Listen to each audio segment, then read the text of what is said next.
I'm Jared from Reap What You Sow.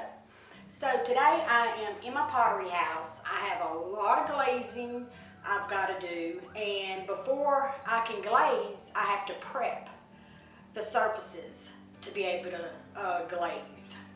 So by doing that is I'm going to lightly sand all these pieces with 180 grain.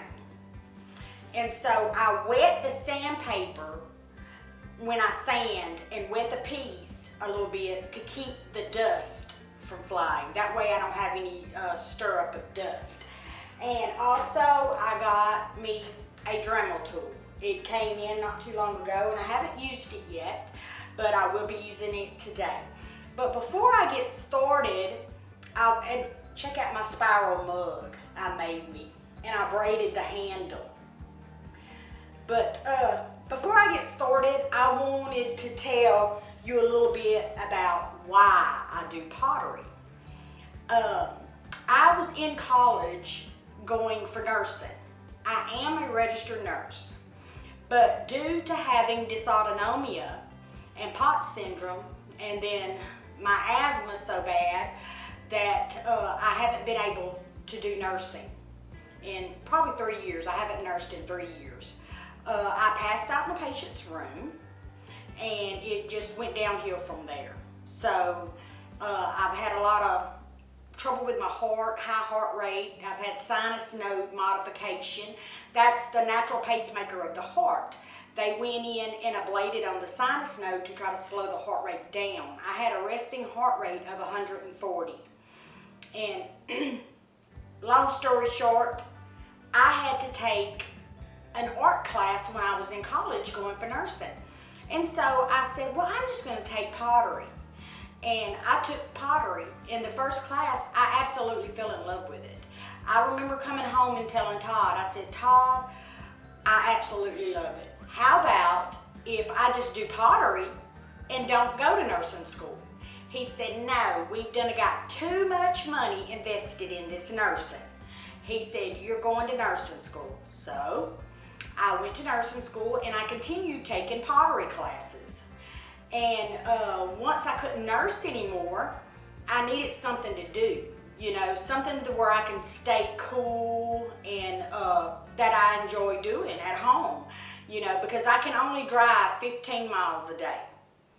And because, there's a risk of me passing out behind the wheel. Now, our Kubota, our side-by-side Kubota, I did pass out driving it, hit 3 trees and flipped and was pinned under it. Thank God I didn't get hurt. And, so Todd bought me a kiln and a wheel. And I got started doing pottery. And when I started doing pottery, I hadn't done pottery probably anywhere from 10 to 12 years, because I didn't consider doing it. I'd always wanted, a kiln and a wheel. And finally, when I couldn't nurse anymore, Todd went ahead and bought me this to have something to do. Well, it's been a really good income source for me. When you go from making a good salary to absolutely nothing, that's a big cut. And then we were so used to having 2 salaries, and then we only had 1 salary, and then all the medical bills, all the medicines, because insurance don't always pay for your medicine. Like one of my medicines was $500 a month, and the insurance absolutely refused to pay for it. So I ended up having to get it changed to something else, but because I refused. I was not paying $500 a month. My goodness, that's like a house note or a car note or something. So I've been doing pottery ever since, and I absolutely love it. And Coghill had gave me a shout out. I had made him and his wife some mugs, and I put Coghill form on them. And people absolutely loved them, and then they was messaging me wanting me to make them some Coghill mugs. And because he had told them I sell mugs, but they misunderstood him. I sell mugs, I could put your YouTube channel on it, or my YouTube channel, or just your name, or anything that you want stamped on the mug. But as far as me making mugs and putting Coghill form on them, I'm not entitled to do that, you know, unless he gives me permission to do that. And we're in talks about me making mugs for him. It'll be probably a few weeks, you know, before the deciding factor and stuff. So I went ahead and I made a couple of mugs just to have in the cabinet with Coghill's name on them. I won't glaze these or anything until he gives me permission to do this. So these are the two little mugs that I made. So my jealous husband, everybody knows how husbands are jealous. So since I made him Jason and Brooks and Coghill cups, I had never made us Reap What You Sow mugs. So Todd was like, you need to make me a new coffee mug. So I made him a Reap What You Sow coffee mug. Now I want you to look at this handle on this mug. This handle is almost as big as the whole mug, but he kept coming and I measured for his hand to fit in this big mug. So this is measured for him because he has big hands. He's a big man, 6'4", you know. And so I made him a Reap What You Sow mug. So I've got to sand that today. And one of Coghill's subscribers, he sent me a message and asked me to make a mug for his company. And it's Bent Nail Woodworking. So I don't know if he has a website or anything, but y'all can look it up and see. I'm not quite sure what he has. But this is his mug, so I'm gonna glaze it and stuff. And I'm assuming that he wants it the same color that I made Coghill's mugs. And so I'm gonna do that for him.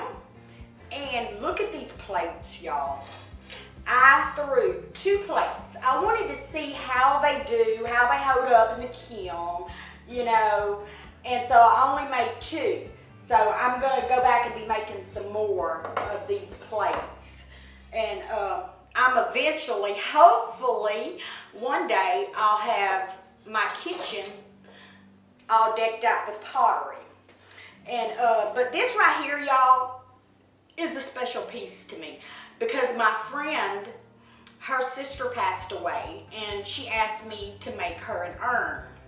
And so that's what I did. This is the first urn I've ever made. So they wanted the top to where they could put like a candle on it. And so you can set a little tea candle on here and light it and burn it. And this is the base of the urn right here. So I thought it looked pretty good. First time making an urn. And these are some more chip and dip platters that I made. These are wonderful. And not only chip and dip, you know, pottery is oven proof, microwave proof, dishwasher proof. The only thing is if you go to put this in the oven, you do not preheat the oven first. You have to let the pottery pieces heat up with the oven. So, but you can use this for anything, you know, hot wings and dip, vegetables and ranch. It's just a numerous things that you can do. That's my daughter's there. Now this one right here, I made this for myself. I kind of floured it a little bit for chips and dips or vegetables. I don't know what I'm gonna use it for a variety of different things, but I'm matching it to my kitchen set. You know, I threw me a salad bowl that was gorgeous. And these here are some bowls that I made for a lady. I've got to sand and even all those up. And this here was just a piece of slab clay that I had left over.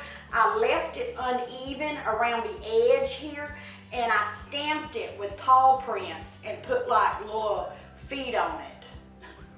I mean, hey, I'm gonna paint the paw prints yellow and the bowl purple, and hey, it'd be good for crackers, or like if you're having a gumbo for a football game. It's always good for something. So there's another tray, 2 other trays. One's a circular, one's a square tray.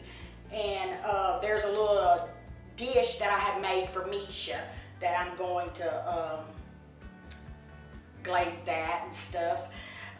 She wanted like a little oval shape to where she can put by her sink and put her soap and stuff in it.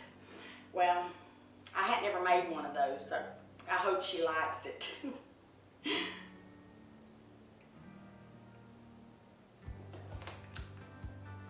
Good coffee. So that's what I'm gonna do, guys, is I'm gonna get started on some sanding. Get me some sandpaper. I don't need this big old sheet, so what I'm gonna do is just tear it in half. Todd has a palm sander, but I didn't want that. I wanted just the loose pieces of paper to do that with. And I've got me a sponge. I'm gonna squeeze the excess water out of it.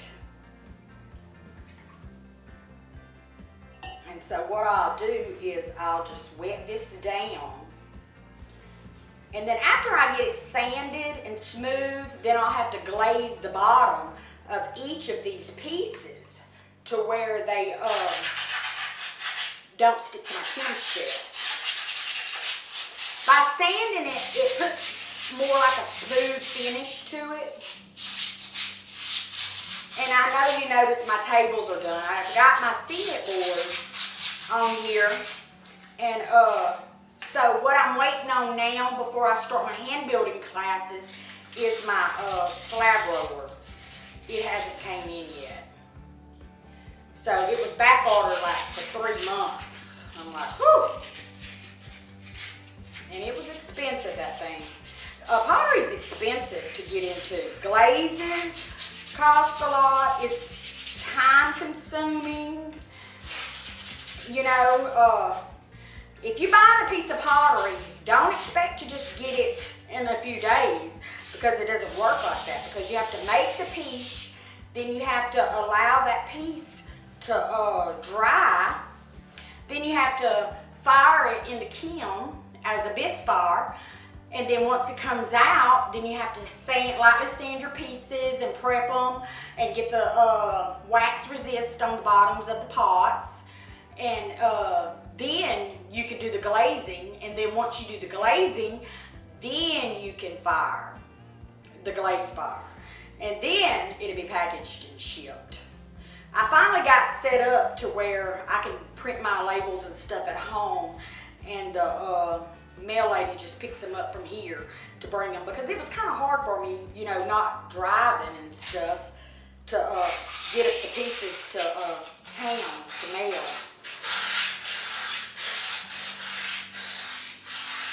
So guys, I'm gonna go ahead and get these pieces sanded and done. I have a video that I done a couple of weeks ago of unloading the kiln. I'm gonna add that to this, and it won't be these pieces. It'll be some more pieces that I had glazed and done, and then you can see those. So that's it, and take a look at what I got coming out of the kiln, y'all.